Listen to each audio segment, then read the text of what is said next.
It's a beautiful Sunday in the Delaware River Valley.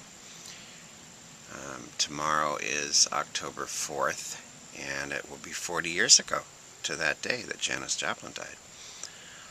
I was going to post on it anyways, and then I thought, well, I'll just do a little video clip.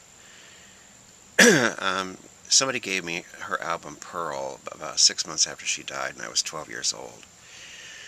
And there was an immediate and intense connection with the music because 12 was not a good year for me. None of those early years were easy. I knew that I was gay from the time I was like a child, like a small child. I didn't know what it was. You know, I didn't know there was no political element to it.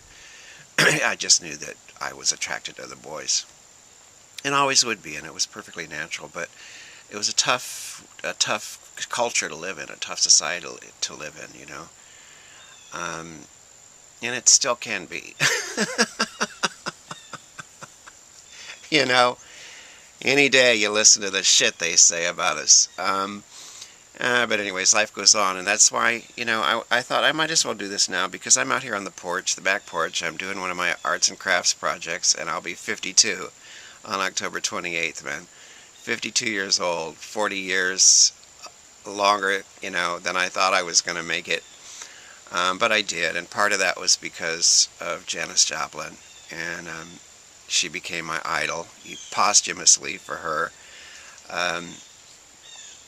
And I discovered drugs and booze that same year, you know, as coping mechanisms. It's a really dangerous thing, you know. It killed her. It kills a lot of people. Whether you're 12 or 27 or 52, you know, that stuff will take you out.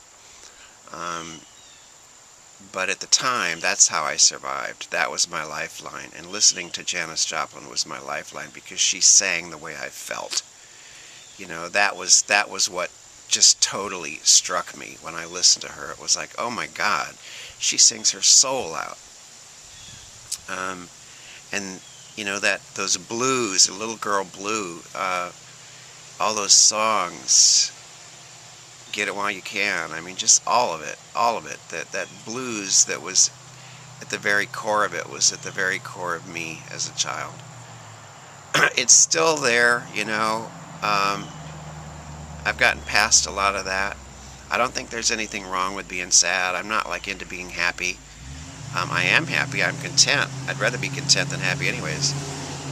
But, you know, life is good. Life is good. And I just wanted to say that I remember that time. I remember seeing Joplin on Ed Sullivan when I was a little kid. I just have a brief flash of that. I remember. And then I remember being obsessed with her for 5 or 6 or 7 years. And I can't listen to her music anymore, you know.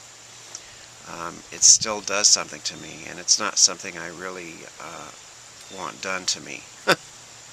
But I appreciate it. I appreciate her helping me get through.